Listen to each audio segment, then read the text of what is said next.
چیز وہ ہمارے ماحول میں ایک رواج ہے جسے نیوتا یا نندرا کہا جاتا ہے۔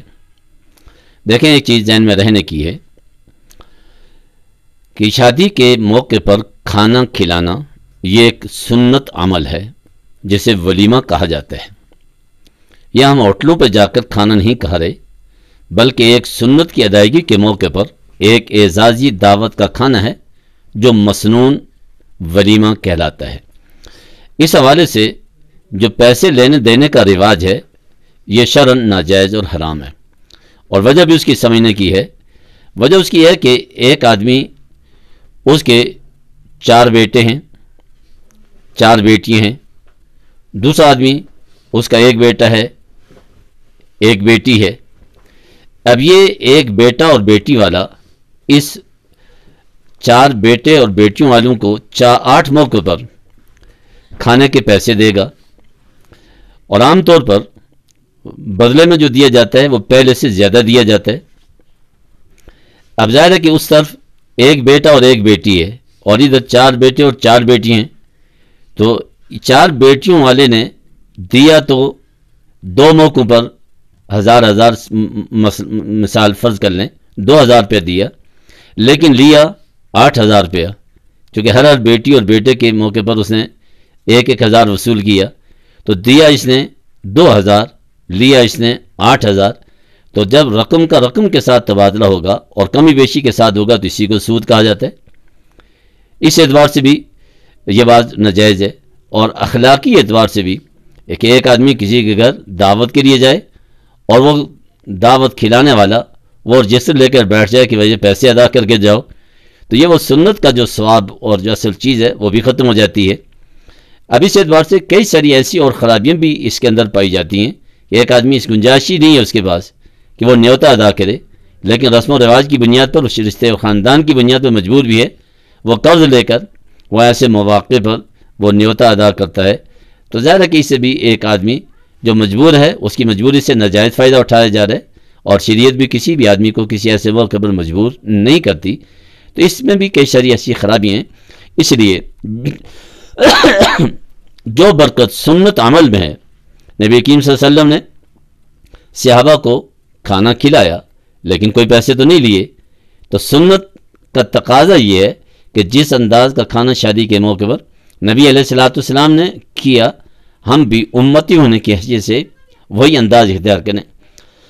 اب یہ جو عام طور پر کہا جاتا ہے کہ بھائی ہمارا پچھلے سے چل آ رہا ہے اور اس موقع پر یہ ایک تعاون ہوتا ہے، تو تعاون کی متبادل شکلیں بن سکتی ہیں۔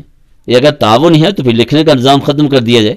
یہاں تو باقاعدہ لکھا جاتا ہے کہ اس موقع پر فلاں نے اتنے دیے، اور ظاہر ہے کہ بدلے میں وہ شادی کے موقع پر اتنے دے گا یا اس سے زیادہ دے گا، تو ظاہر ہے کہ یہ لین دین تبادلہ ہوا رقم کا رقم کے ساتھ، اور رقم کے ساتھ رقم کا تبادلہ اگر کمی بیشی کے ساتھ ہوگا تو اس کو ربا اور سود کہا جاتا ہے، اور یہ بات شرعاً جائز نہیں ہے۔ تو اس اعتبار سے ہمیں شادی کو سادگی پہ لائیں۔ اس لیے ہم گزارش کرتے رہتے ہیں کہ بھائی جب شادی کرنی ہے تو اس میں جتنے بھی تکلفات کے ہم نے نقطے ڈال رکھے ہیں، ان نقطوں کو سب کو ہٹا دیا جائے، جو باقی بچے وہ کریں۔ تو ظاہر ہے کہ شادی کے سارے نقطے جب ہٹا دیں گے تو پیچھے سادی بچے گی۔ اب یہ سادی اس کو اختیار کر لیں۔ عام طور پر یہ سارے معاملات اپنی ناک کے لیے کیے جاتے ہیں کہ ناک بلند ہو، بڑھے، لیکن اس ناک نے ہماری ناک میں بھی دم کر کے رکھا ہوا ہے۔ یہ ناک نہ بڑھتی ہے نہ کٹتی ہے، اور اسے ہمیں مستقل طور پر پریشان کر رکھا ہے۔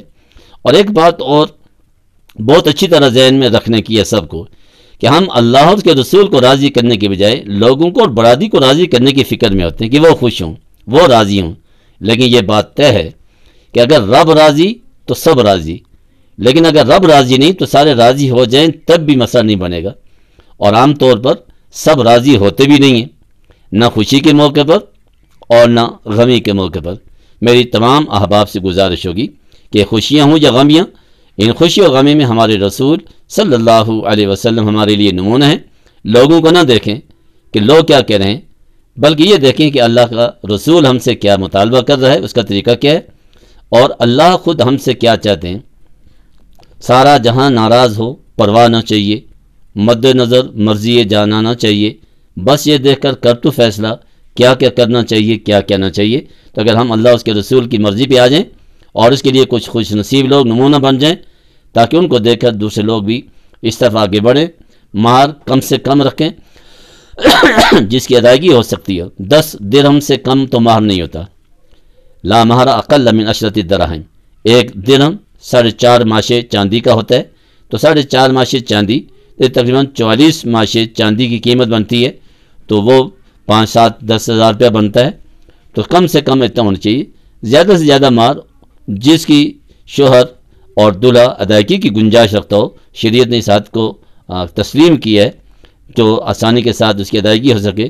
بعض لوگوں کے ذہن میں یہ ہوتا ہے کہ مہر کس نے ادا کرنا ہے، لہذا جتنا مرضی رکھ لیں۔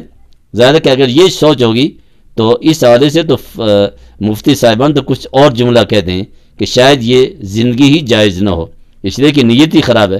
لہذا مہر بھی کم سے کم رکھا جائے جس کی ادائیگی سہولت کے ساتھ ہو سکے، نیوتے سے اجتناب کیا جائے، سنت کے مطابق شادی کی جائے اور دین کی بنیاد پر کی جائے، تو انشاءاللہ اس کی وجہ سے ماحول کے اندر ایک پاکیزگی آئے گی۔